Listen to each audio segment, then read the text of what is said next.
tout le monde, ça fait 5 fois que je fais l'intro pour des problèmes techniques, mais c'est la deuxième vidéo sur la loi de gravitation universelle. Ici, il y a une synthèse que j'ai reçue, j'espère, je sais pas si votre classe vous l'avez reçue aussi, nous les 5 AIF on l'a reçue. Elle est très bien et je vous invite à aller la lire. Du coup, dans un premier temps, je vais la lire et la réexpliquer avec mes mots afin que vous la compreniez mieux si vous avez du mal à la comprendre. Et puis après, on va passer sur papier, faire des exercices qui ont été donnés dans la matière d'examen.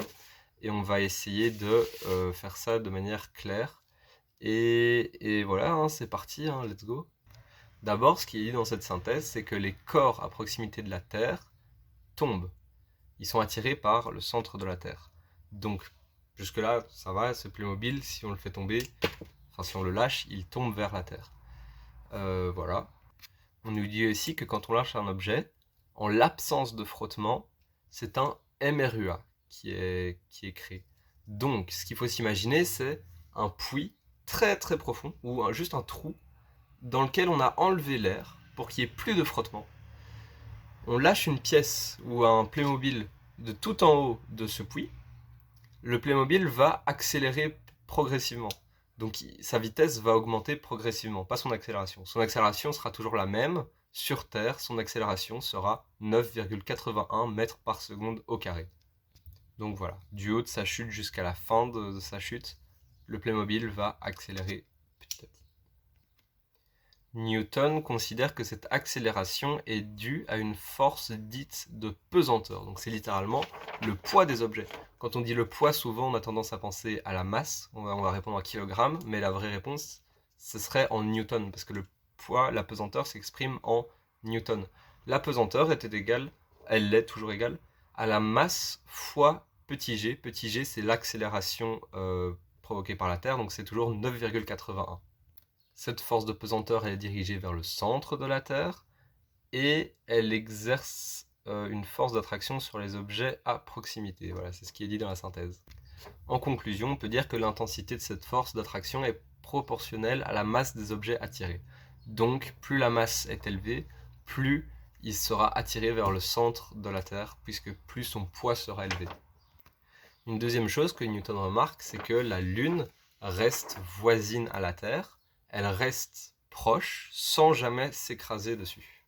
Donc comme vous le savez, la Lune reste donc attachée à la Terre en effectuant une trajectoire quasi circulaire. Donc elle tourne autour de la Terre. Voilà, jusque-là tout le monde le sait. Oh zut, j'ai oublié de faire pause.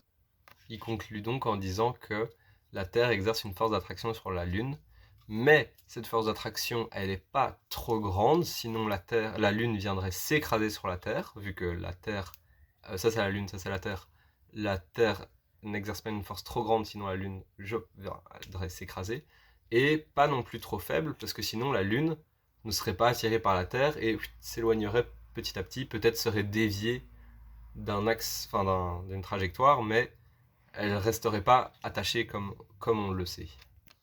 Il émet une hypothèse et il dit que la force d'attraction qui fait que les objets soient attirés vers le centre de la Terre, ce serait la même force qui maintient la Lune en gravitation autour de la Terre finalement. Et que donc les corps célestes et les corps terrestres seraient soumis aux mêmes lois. Je vous lis la synthèse pour avoir une phrase claire et tout, sinon je vais me perdre.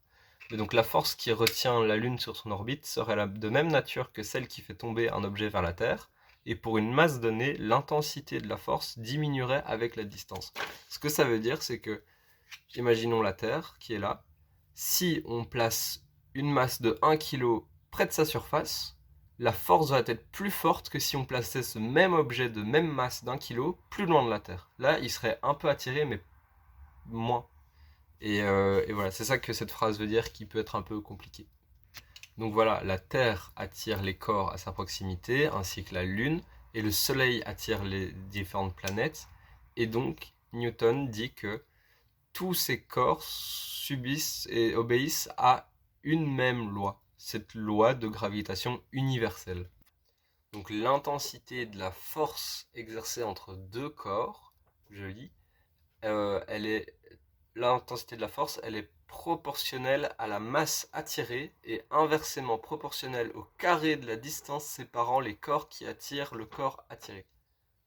Ouais, c'est une phrase un peu compliquée, mais on va la noter sur papier après. On va voir comment la comprendre et vous en faites pas, ça va aller. Tout ce qu'il faut savoir pour l'instant, c'est que cette phrase, elle est applicable n'importe où dans l'univers. D'où le mot universel, c'est que vraiment, où que vous soyez à des milliards d'années-lumière d'ici, ça fonctionnera cette loi. Je pense avoir tout dit, donc maintenant on va passer faire les exercices et voir la formule sur papier et tout ça, comme ça on va voir comment l'utiliser dans les exercices. On est good. D'abord on va la noter cette loi, vu qu'il faut savoir l'énoncer pour l'examen. Donc, voilà la phrase hyper compliquée là. Deux corps matériels s'attirent avec une force What?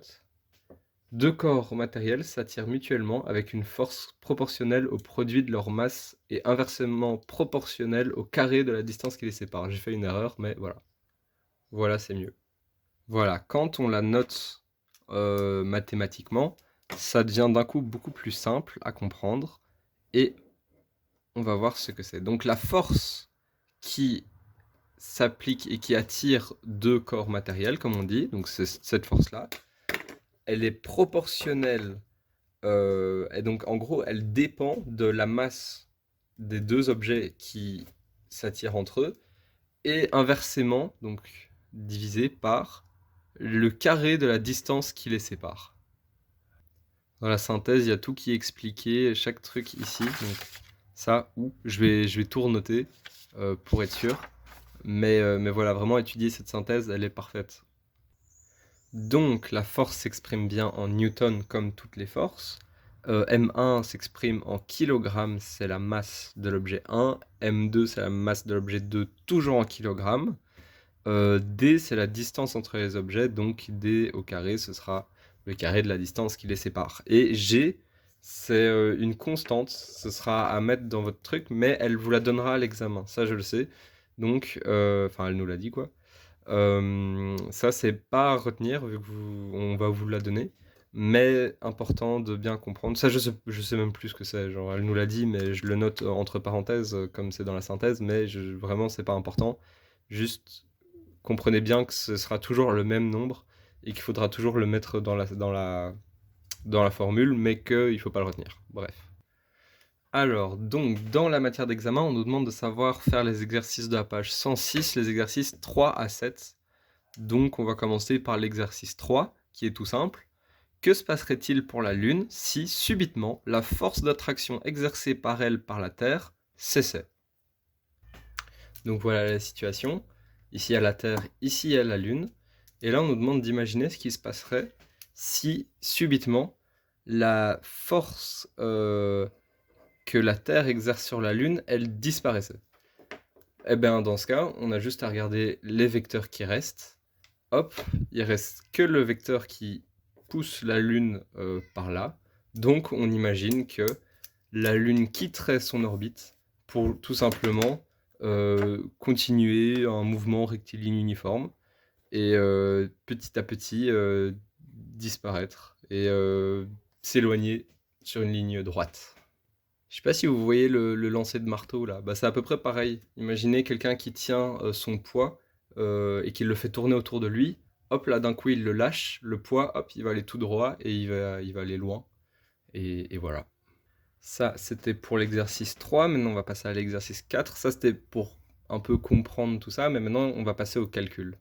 Alors voilà la situation, il y a deux masses de 300 kg chacune qui sont espacées de 5 mètres et on nous demande la force qui s'exerce entre les deux, excusez-moi.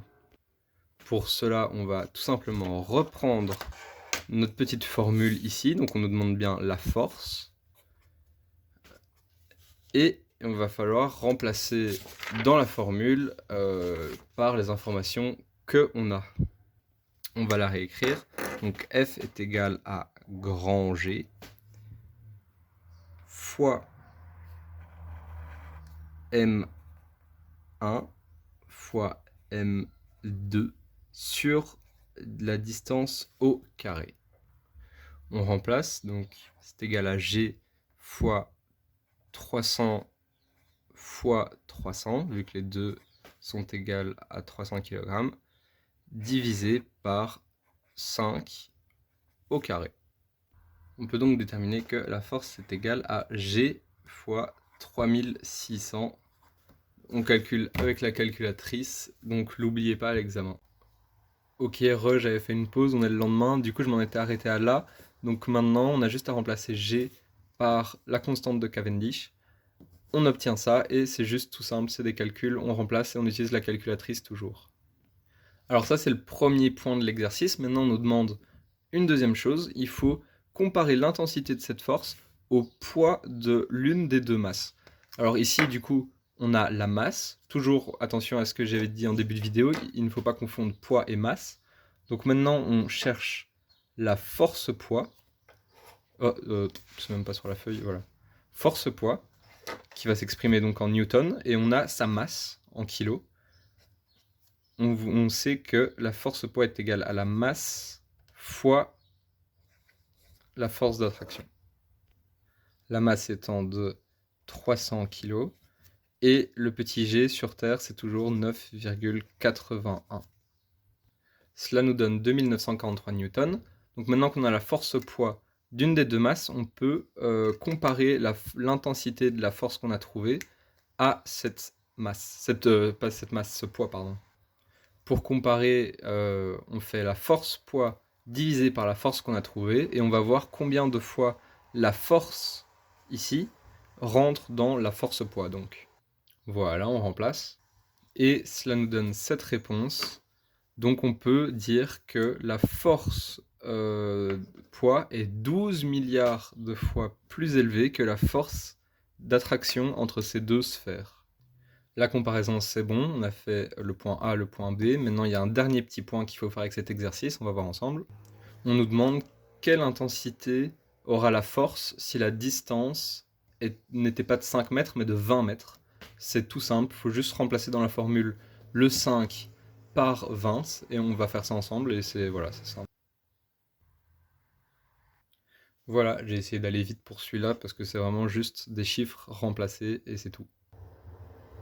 Je passe l'exercice 5 parce qu'il n'y a pas moyen de le réaliser, et je passe directement au 6.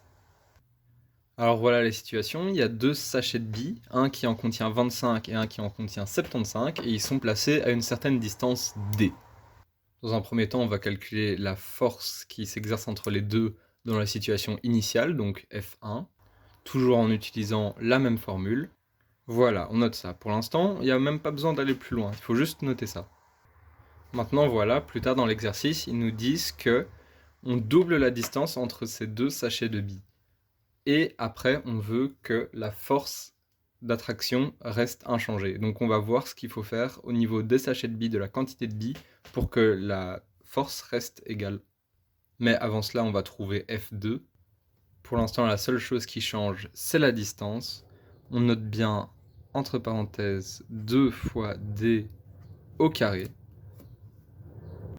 L'exposant s'applique aux deux termes de la parenthèse. Maintenant, c'est bien beau d'avoir trouvé F2, mais on nous dit qu'il faut que F1 soit égal à F2. Voilà, je les ai remplacés par les formules. Donc ici, qu'est-ce qui diffère F2 de F1? C'est la distance qui était doublée, et donc le carré de la distance, c'est x4. Mathématiquement, si le terme du bas est multiplié par 4, si on veut ne pas changer... Ah, c'est difficile à expliquer, attendez. Voilà, ici j'ai noté avec A et B. Donc si on multiplie le dénominateur et le numérateur par un même nombre, eh ben, ça s'annule du coup. Donc hop, on peut barrer les deux x. Donc ici, si le dénominateur est multiplié par 4, on multiplie le numérateur par 4, et cette égalité est bien correcte. En conclusion, on nous demande dans l'exercice combien de billes devons-nous ajouter ou retirer dans chaque sachet. Il y a deux réponses possibles. Il faut quadrupler l'un des deux sachets. Donc voilà, deux réponses possibles. Soit on quadruple le nombre de billes du premier sachet, on en avait 25, il nous en faut 100, donc de 25 pour arriver à 100, on en ajoute 75. Ajout 75 billes. Dans le deuxième cas, on quadruple le nombre de billes. On en avait 75. 75 x 4, ça fait 300 billes. On retire 75 à 300 et on sait qu'il faut ajouter 225 billes du coup. Et vous avez fini l'exercice 6 du coup. Dernier exercice et après c'est fini. Alors, on nous demande: qu'advient-il de l'intensité de la force de gravitation sur chacune des deux masses si la première masse est doublée, la seconde quadruplée et la distance entre elles est diminuée de moitié? Déjà, on va représenter la situation initiale. On imagine les deux masses et la distance qui les sépare. On note la formule, on commence à connaître, c'est toujours la même. Maintenant, qu'est-ce qu'on nous dit? On nous dit que la masse 1 est doublée, la distance elle est divisée par 2 et la masse 2 elle est quadruplée. Voici la situation. Et pour la formule, du coup, ça donne 2 fois M1, vu qu'elle est doublée, fois 4 fois M2, vu qu'elle est quadruplée, divisé par D sur 2 au carré. On supprime les parenthèses, l'exposant s'applique à tous les facteurs de la parenthèse. On simplifie, ici, comme la masse 1 est doublée, le 2, je l'ai rassemblé avec le 4, parce que la masse 2 était quadruplée. 2 fois 4, ça fait 8. On met en évidence le 8. Ici, d au carré était divisé par 4, ça revient à faire d au carré fois 1 quart. Donc maintenant qu'on a ça, on va passer à la suite. Je simplifie encore, je sépare, entre guillemets, c'est juste des mathématiques ça, je sépare le 8 et le 1 quart. Donc, et là, on peut remarquer quelque chose, c'est que ceci, c'est la même chose que F1. Pas besoin de remplacer par des chiffres, pas besoin de mettre ce fameux 6,67 fois 10 exposant moins 11. On s'en fiche des chiffres, il y a juste le 2 et le 4 et le divisé par 2 qui sont importants dans cet exercice. Comme c'est la même chose, on peut remplacer dans la formule en disant que F2 est égal à F1 fois 8 sur 1 quart. 8 sur 1 quart, vous pouvez le rentrer dans la calculatrice, ou alors juste savoir que 8 divisé par 1 quart, ça revient à faire 8 fois 4. On peut donc dire que F2 est égal à F1 fois 32. Et donc, F2 est 32 fois plus élevé que F1. On s'en fiche de la valeur en soi, on s'en fiche de combien de newtons ça vaut, on sait juste que F2 est égal à F1 fois 32. Et c'est tout, c'est juste un peu un casse-tête en faisant des choses mathématiques, mais il n'y a rien de plus compliqué, et voilà, les exercices sont finis. La vidéo aussi, j'imagine. Du coup, encore une fois, si vous avez des questions, n'hésitez pas. Je remets mon Insta au cas où vous avez des questions. Étudiez bien, revoyez la synthèse, refaites les exercices avec le cahier à côté et revoyez la vidéo si vous avez des doutes. Et j'espère ne pas avoir dit de conneries ou quoi. Normalement, c'est bon. Et je vous souhaite une bonne chance pour vos examens et salut!